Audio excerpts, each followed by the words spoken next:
नमस्कार सुमित जी, बहुत बहुत स्वागत है आपका। अंजू जी नमस्कार।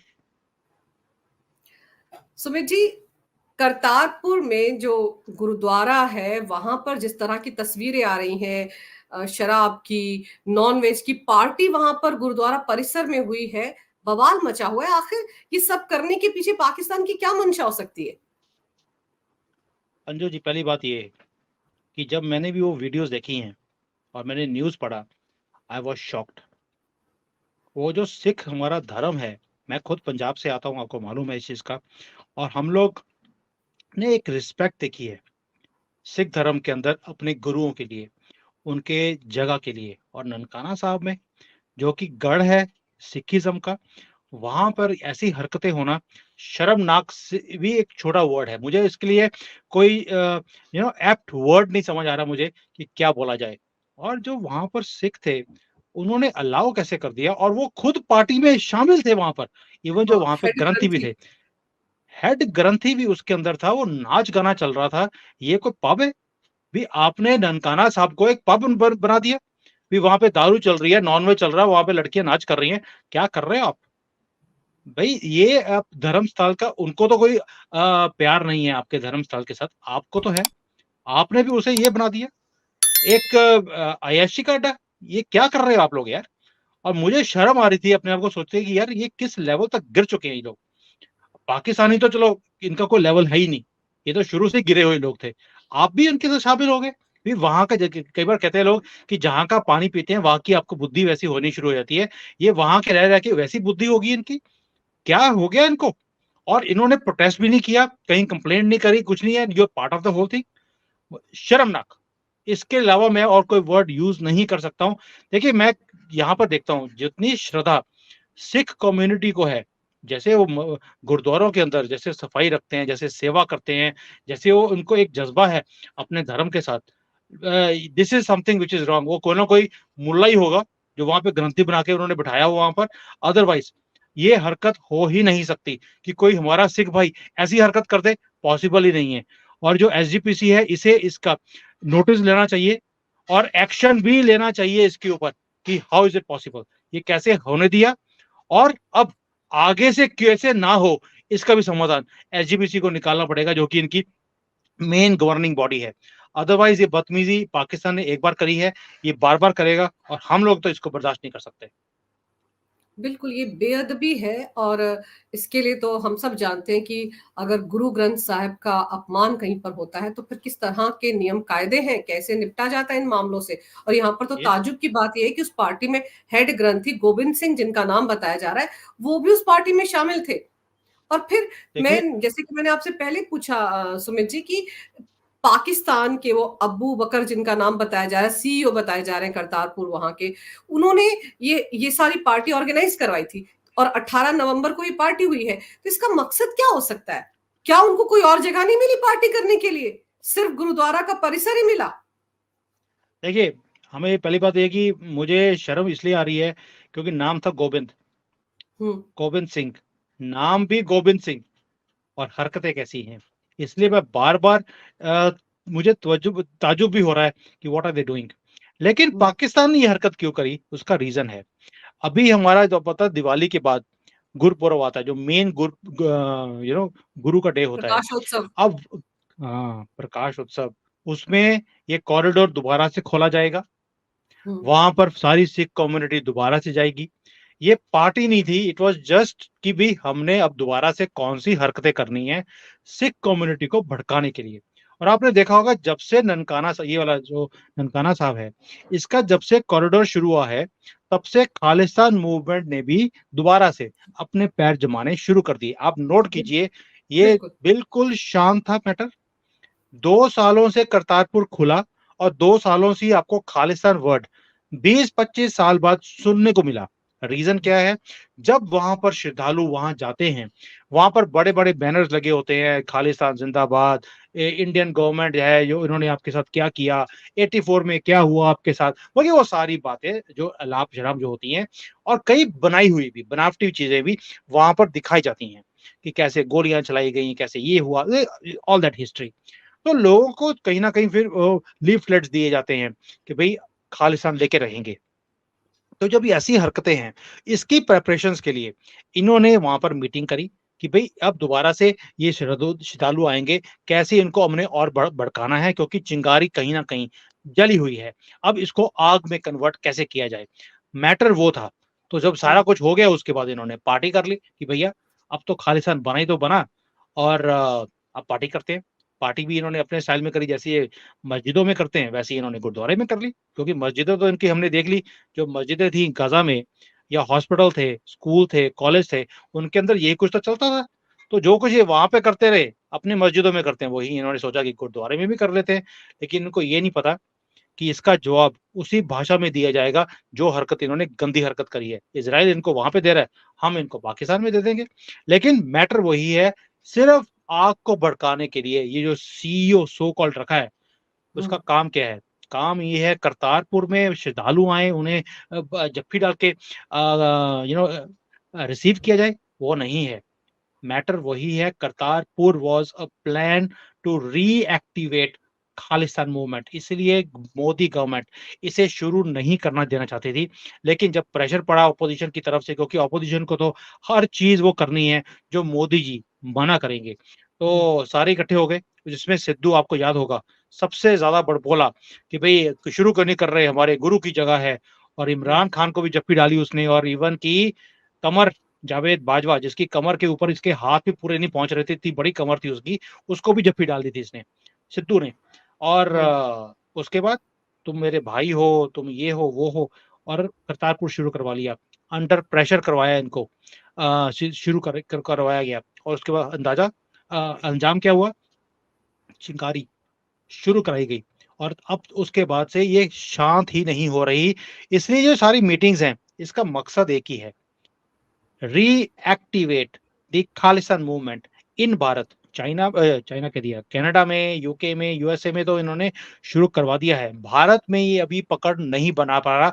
उसी की इनको है कि यहाँ पर कब शुरू हो और कब इंडियन गवर्नमेंट को दबाया जाए।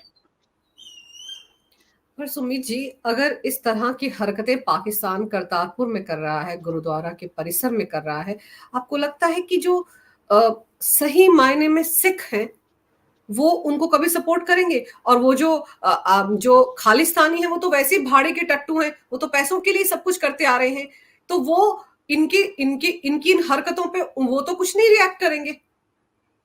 देखिए, जो नॉर्मल पब्लिक होती है, जनरली आपने देखा कि उसके उसका रिएक्शन जल्दी से नहीं आता। वो हमेशा देखते हैं कि हमारे लीडर्स क्या कर रहे हैं। अब पंजाब की बदकिस्मती है कि वहाँ पे झाड़ू वाले बैठे हुए हैं। उनका कोई रिएक्शन आएगा ही नहीं, क्योंकि चीफ मिनिस्टर तो खुद दारू भर के बैठा होता है। तो वो हुँ, बेचारा क्या रिएक्शन देगा? जो रिएक्शन है वो आता है हमेशा ही हाईएस्ट बॉडी, जैसे एसजीपीसी है इनकी। तो उसकी तरफ से रिएक्शन आना चाहिए। तो उनकी अब मीटिंग बुलाई है उन्होंने, मीटिंग बैठेगी, वहाँ पे ये डिस्कस किया जाएगा, और उसके बाद डिस्कस होगा कि भई इसका अब करना क्या है? How do we hmm, react to this? क्या करतारपुर में जो इस बार का जो जत्था जाना है वहाँ पर, क्या उसे कैंसल किया जाए? मैं तो हुँ, कहता हूँ कि आप इसको बंद कर दीजिए एज़ अ प्रोटेस्ट, कि हम जाएँगे ही नहीं। और सेकंडली आपके पास बहुत अच्छा रीज़न भी है। पहले वहाँ पर कोई फीस नहीं थी, अभी उन्होंने पाकिस्तान ने, क्योंकि भिखारी तो है ही है, उन्होंने $5 की वहाँ पर फीस रख दी कि अगर किसी ने आना है यहाँ पे, आपको $5 फीस देनी पड़ेगी करतारपुर में। तो आपके पास बहुत अच्छे 2 रीज़न्स हैं कि व्हाई शुड वी पे भिखारियों को $5 ये भिखारी को देना, आप ₹1 ₹2 देते, $5 कौन देता है? तो हुँ, एक तो और ये आप इस प्रोटेस्ट के अंदर आप कॉरिडोर को बंद कर सकते हैं। दूसरा, कि जो ये हरकत करी, ननकाना साहब को इन्होंने मैला कर दिया एक तरह से अपनी हरकतों के कारण। सो वी कैन से कि जब तक इसका शुद्धिकरण नहीं होगा, हम नहीं जाएँगे। इस बार ये जो यात्रा है, ये नहीं होगी वहाँ पर। आपके पास बहुत अच्छा रीज़न है, और लोकल पब्लिक इसे सपोर्ट भी करेगी। कोई भी रीज़न नहीं है कि लोकल पब्लिक सपोर्ट ना करे। हो सकता है लेफ्ट विंग वाले उछल-उछल के बाहर आएँगे कि भई ये मोदी जी ने गलत काम किया, ये सिख कम्युनिटी को जाना था, वहाँ पर जाना नहीं दिया। परवाह क्यों करते हो आप? ये लेफ्टिस्ट वालों की परवाह करनी आप बंद कर दो, अंजू जी। चाइना में किसी की भी परवाह नहीं की जाती, इसीलिए तरक्की करते हैं, और किसी को बेफिज़ूल बोलने की परमिशन भी नहीं है, और ये होना भी चाहिए। भई जो देश हित में जो काम है, उसके लिए आप खड़े नहीं होते। देश के हुँ, अगेंस्ट कोई भी काम कोई भी कर रहा हो, कोई भी जमात हो, उसके साथ आप खड़े हो जाते हो। इनको आपको सीरियसली लेना, या इनको सोचना भी इनके बारे में आपको बंद करना पड़ेगा कि ये आपके बारे में कौन-सा ये नैरेटिव शुरू करते हैं और वो काम कीजिए जो देश के हित में है। मोदी जी से मैं बार-बार एक ही चीज़ को अपील करता हूँ, stop thinking what the left wing is going to say for you. आपको जो देश हित में ठीक लगता है, आप वो कीजिए। अगर हमें पता है यहाँ बैठकर कि वहाँ पर खालिस्तान मूवमेंट की चिंगारी को और भड़काने की प्लानिंग चल रही है, पार्टियाँ चल रही हैं, क्या मोदी जी को और अमित शाह को चीज़ों का पता नहीं है? क्या उन्हें ये नहीं मालूम कि इसका हल क्या है? हल है आप हुँ, करतारपुर बंद बंद कर दीजिए, कोई फ़र्क नहीं पड़ने वाला। देखिए 75 सालों से वो उधर ही है, हमारे हुँ। वहाँ पे लोग कई बार हुआ है कि रोड कॉरिडोर रुक गया, क्या फ़र्क पड़ा? No difference. सो ये आपको एक स्ट्रॉन्ग स्टेप लेना पड़ेगा, मौका है, उन्होंने आपको मौका दे दिया इसको बंद करने का, यू टेक अ स्टेप। जब तक आप ये हरकतें नहीं करेंगे या स्ट्रॉन्ग स्टेप्स नहीं लेंगे, वहाँ से गंदी हरकतें होनी बंद नहीं होंगी। वो तो खुद ही गंदे लोग हैं, पाकिस्तानी हैं और उनकी सोच भी गंदी है। खाना भी गंदा खाते हैं, बोलते भी गंदा हैं, गंदी-गंदी गलियों में रहते हैं। तो उनका जो है वही गंद उन्होंने वहाँ पर करतारपुर में करने की कोशिश करी। उनसे आप और कुछ एक्सपेक्ट कर भी नहीं सकते। ये आपको ही स्टेप्स लेने हैं, जब तक आप स्टेप्स नहीं लेंगे, ये काम बंद नहीं होगा। आप सही कह रहे हैं कि ये कॉरिडोर खोला ही इस मकसद से गया था कि किसी न किसी तरीकों से सिख समुदाय से जुड़े लोग वहां पर आए, उन्हें भड़काया जाए, क्योंकि वहां पर तो घेरा डाल लेते हैं ये, क्योंकि उनके इलाके में ही आप जा रहे हैं।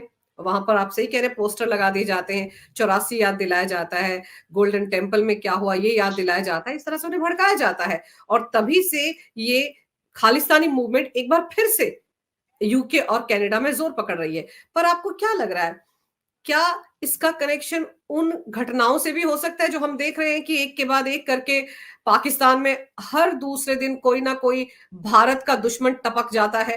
कहां तो कहा जाता था कि लॉन्च पैड बनाए गए हैं कि उन्हें लॉन्च किया जाएगा भारत में, लेकिन वो तो सीधे 72 हुरों के पास लॉन्च हो रहे हैं। तो कहीं वो गड़बड़ाहट जो है, वो हड़बड़ी है, जो डर है, बौखलाहट है, वो यहां तो नहीं निकाली जा रही? देखिए अंजू जी, बहुत इंटरेस्टिंग आपका व्यू पॉइंट है कि भई हो सकता है कि वो जो इनके सीईओज़ सो कॉल्ड इनके गुरुज़, इनके हीरोज़ पाकिस्तान के एक-एक करके ऊपर जा रहे हैं, उसकी बौखलाहट में या आप कह लीजिए कि दर्द है उनके ऊपर जाने का, तो इसलिए वो कहते हैं कि भई इंडिया को भी अब कहीं न कहीं भारत को ज़ख्म दिए जाएँ और खालिस्तान हम्म, मूवमेंट अगर शुरू हो जाए तो इससे बड़ा ज़ख्म कोई और हो नहीं सकता। पॉसिबल है, कोई बड़ी बात नहीं है, बट मैं पहले भी बोल रहा हूँ कि जो वहाँ पर लोग मारे जा रहे हैं, उसमें भारत का इतना हाथ है ही नहीं। वो पाकिस्तान खुद कर रहा है बिकॉज़ पाकिस्तान से भी वो लोग सँभल नहीं रहे। उन्होंने भी देख लिया पाकिस्तान ने कि भई कश्मीर का हल हमने इतने ब्यूटीफुली किया है कि कुछ चंद लोगों को हमने अंदर किया और पूरी सिचुएशन सँभल गई। तो अगर हम्म, पाकिस्तान के अंदर भी ये हर रोज़ बम धमाके बंद करने हैं, तो कहीं न कहीं अगर हम कुछ लोगों को ऊपर भेज दें जो 72 हुरें वहाँ पे खाली बैठी हैं, उनको भी काम मिल जाएगा। तो इन्होंने अगर उनके पास पहुँचाया जाए, तो हमारे यहाँ पर थोड़ी-सी शांति आ सकती है। इनका सोचना ऐसा है। आई फ़ील कि ये सारा काम आईएसआई खुद करवा रही है, आर्मी खुद करवा रही है, अदरवाइज़ ये नहीं हो सकता कि इनकी प्रोटेक्शन के अंदर जो आदमी हों, उन्हें ही ऊपर पहुँचाया जाए। ये खुद ही करवा रहे हैं। सो आई डोंट थिंक सो कि इंडिया के इसमें बहुत बड़ा हाथ है, बट फॉर पब्लिक कंजम्पशन वहाँ पे एक लोकल पब्लिक को दिखाने के लिए कि भई हम भी हाथ पे हाथ रख के नहीं बैठे, ये राह की जो साजिश साजिश है, ये हम उन्हें उसी भाषा में जवाब देंगे। तो वहाँ पे लोकल जो आपको पता है कि गधे तो हैं ही सारे, अनपढ़ हैं सारे, पढ़ते-लिखते हैं नहीं, जो किसी ने बोल दिया वैसे ही वो चलते रहते हैं उसके पीछे। तो उसी चक्कर में ये सिर्फ़ दिखाने के लिए देखिए वहाँ पर अब हम पाक खालिस्तान की मूवमेंट को और तेज़ कर देंगे। बच्चा-बच्चा वहाँ पर अब भंगड़े डाल रहा है कि भई अब हम दिखाएँगे भारत को इनसे खालिस्तान अलग करवा कर। तो ये पब्लिक कंज़म्पशन की चीज़ें हैं सारी उनको खुश करने के लिए कि देखिए बराह ने हमारे यहाँ पर सीईओज़ को मार दिया, अब हम इनको सबक सिखाएँगे। तो ये एंगल बिल्कुल ठीक बात बोला आपने कि हो सकता है कि उस चक्कर में for public consumption but actual में रियलिटी जो है वो यही है कि खुद ही करवा रहे हैं और अब अपनी फेस सेविंग के लिए खालिस्तान मूवमेंट को बीच में ऐड कर दिया और कुछ भी नहीं है। आपने कितनी खूबसूरती से ये बात कही कि आईएसआई वाले खुद ये करवा रहे हैं, लेकिन आपको नहीं लगता कि एक आधी घटना को तो ऐसे मैनिपुलेट कर सकते हैं कि ये तो देखिए हम करवा रहे हैं, क्योंकि एफएटीएफ से भी डरते हैं वो लोग, उनको वहां भी जवाब देना है कि आतंकवादियों पर कैसे काबू किया उन्होंने। लेकिन फिर एक घटना हो, दो हो, अब तो 156 भी, अब तक 56 भी नहीं है, अब तक 102, मुझे तो लगता है सैकड़ों मारे गए हैं वहां पर। जैसे हम खबर करने लगते हैं पता चलता है एक और टपक गया। तो ऐसा क्या आईएसआई सच में अपनी फजीहत करवाने के लिए इस तरह की घटनाएं करवा सकती है? वो जो पाकिस्तान की आवाम आईएसआई को सबसे बड़ी एजेंसी समझती है, उसकी नाक नहीं कट रही है पाकिस्तान की जनता के बीच में कि हर रोज कोई ना कोई आतंकवादी चला जाता है 72 उरों के पास। अंजू जी, पहली बात है कि नाक उसकी कटती है जिसके पास नाक हो। नाक तो इनकी पहले ही कटी हुई थी। तो ये है कि इनकी जो इनकी कौम है, वही जो है रोज लगी होती है कि कैसे हमने आईएसआई के और आर्मी की नाक काटनी है। ये हम्म, देखिए, कुछ भी कहिए, इमरान खान ने एक बहुत जबरदस्त काम किया 9 मई को, जो हम्म, उसने इनका पर्दाफाश किया। इनकी पतलूने तक उठा के ले गए, वो जो इनकी वर्दी थी वो उतार के ले गए, इनके घर से खाना ले गए और उसके बाद घर को आग भी लगा दी। और घर का नाम था जिन्ना हाउस। आप सोच हम्म, के देखिए, ये काम सिर्फ इमरान खान ही कर सकता था, क्योंकि उसने पैसे लिए थे भारतीयों से, अपने हॉस्पिटल के लिए भी और अपने कैंपेनिंग के लिए भी। हमारे लिए बड़ा अच्छा काम किया उसने कि इनको पर्दाफाश कर दिया। और हम्म, आज जितने गालियां पाकिस्तान की आर्मी को और आईएसआई को पाकिस्तानी निकालते हैं, उतने शायद भारतीय भी निकालते नहीं हैं। तो इसलिए अगर आप ये बोलती हैं कि क्या उनकी नाक नहीं कट रही, तो नाक थी कब? वो तो 9 मई को ही काट के फेंक दी थी इमरान खान ने। और जब काटी, उसमें आग में उस नाक को काट के फेंक भी दिया कि दोबारा नाक लगा भी ना सके, वो प्लास्टिक सर्जरी भी हो नहीं सकती उनकी। तो देखिए, इनकी नाक नाम की कोई चीज नहीं है, इनकी इज्जत अपनी ही कंट्री में नहीं है। आपने कभी कोई कंट्री देखा है जहां पर आर्मी की इज्जत ना हो? हमने देखिए, भारत के अंदर भी आप देखेंगे, कई बार होता है कि पुलिस की इतनी इज्जत नहीं होती, लेकिन जो आर्मी है, उसको दूर से आप देखते हो तो सैल्यूट करने का मन करता है, बिकॉज़ कि हमारी रक्षा करने वाले ये लोग हैं। और पाकिस्तान एक इकलौता कंट्री है पूरी दुनिया में, जहाँ पर उसकी अपनी आर्मी की इज़्ज़त नहीं है। तो इसलिए नाक बचाने वाली कोई बात ही नहीं है। इनको भी मालूम है कि नोबडी टेक्स अस सीरियसली।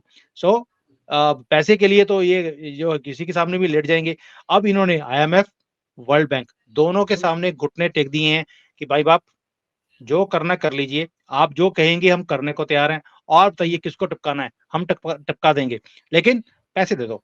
अभी तो ये 2-3 बिलियन डॉलर्स की बात कर रहे थे, अभी 700 मिलियन और माँग रहे हैं। दैट मीन्स इन्होंने अपना कटोरा परमानेंटली उनके सामने रख दिया कि भाई प्लीज़ गिव अस मनी। और चाइनीज़ से इन्होंने पैसे माँगे, तो चाइना ने बोला भी पिछले 20 सालों में मैं आपको 76 बिलियन डॉलर दे चुका हूँ, जिसकी वापसी मुझे आज तक 1 पैसे की भी मिली नहीं है। पहले तो मेरे पिछले पैसों का हिसाब दो। तो चाइना ने भी हम्म। आंखें दिखानी शुरू कर दी। तो इनको मालूम है पाकिस्तान को कि भई हमारे पास कोई और चारा नहीं है। जो हमें बोला जाता है, वो हमें करना पड़ेगा। और ये टर्म्स आपको क्या लगता है? आईएमएफ तो 75 सालों से इनको पैसे देता आ रहा है। ये जो टर्म्स हैं, ये पहली बार इनके सामने आई है कि आप अपने सीईओज़, अपने हीरोज़ को आप टपकाइए। ये कंडीशन किसकी तरफ से आई है? ये सोचने वाली बात है। और एफएटीएफ में भूलना मत कि इंडिया का बहुत बड़ा रिप्रेजेंटेशन है। आप भले ही ये मानकर चल रहे हैं कि ये सारी करतूत आईएसआई की हो, लेकिन पता नहीं जब भी वहां पर कोई मरता है ऐसा इनका हीरो और 72 हुरों के पास जाता है, तो मेरे कानों में तो री रा रू रा ये सारी आवाजें आने लगती हैं। तो मुझे तो जो भी मार रहे हैं, मुझे तो लगता है कि वो सैल्यूट के लायक हैं, क्योंकि वो भारत के दुश्मनों को ही टपका रहे हैं, किसी और को तो टपका नहीं रहे हैं। पर आपको क्या लग रहा है, पाकिस्तान इस बात से भी बौखलाया हुआ है कि जो कांड वो कश्मीर में करना चाहता था आजकल नहीं कर पा रहा है, और ऊपर से पाक ऑक्यूपाइड कश्मीर में बवाल मचा हुआ है, वो कहते हैं कि दरवाजे खोलो हम हिंदुस्तान में जाना चाहते हैं। फिर उधर अफगानिस्तान ने भी इनकी नाक में दम कर रखा है। तो क्या लग रहा है आपको, पाकिस्तान अपने मामलों में इस तरह से उलझ गया है कि उसको लग रहा है भारत के खिलाफ कोई ना कोई षड्यंत्र करूं तो चलो यही कर देता हूं, सिख कम्युनिटी के लोग ही भड़क जाएंगे। देखिए, हम सब सनातनी हैं। हम्म, सनातन में हम एक चीज़ को फ़ॉलो करते हैं, कर्मा को। आप जो किसी के साथ करेंगे, आपके साथ वैसा ही होगा। इन्होंने हम्म, 75 साल हमें बहुत ज़ख्म देने की कोशिश करी। आज क्या हो रहा है? पाकिस्तान में पाकिस्तानी खुद ही उसे इतने ज़ख्म दे रहे हैं कि उसे समझ नहीं आ रहा है मैं कहाँ पे अपने आप को बचाऊँ। भई चौकियाँ छोड़-छोड़ के तो पाकिस्तान की आर्मी वाले भाग गए। तालिबान की तरफ से। बलूचिस्तान में इनकी हालत खराब है, कंट्री के अंदर टीटीपी बैठा हुआ है। और अब जो अफगानी नॉर्मल, जो जिसको हम लोकल अफगानी बोलते हैं, जिनको धक्के मार के बेइज्जत करके इन्होंने अपनी कंट्री से बाहर निकाला, वो भी इनके दुश्मन बन चुके हैं, जो कि पहले बड़े आराम से वहां पर रह रहे थे। तो हमें तो खुशी होनी चाहिए कि हमारा जो पड़ोसी मुल्क है इतनी तरक्की कर रहा है कि हर रोज अ, हर जगह पर देखिए, सर्दी का टाइम है, वैसे भी इनके पास गैस गूस तो है नहीं, ना गैस है ना इलेक्ट्रिसिटी है। तो जो बॉम्ब बूम फटते हैं तो थोड़ी सी गर्मी आती है, तो लोग अपने हाथ उस सेक लेते हैं उससे, जो इनके आर्मी के जो ट्रक्स होते हैं वहां पे खड़े होकर।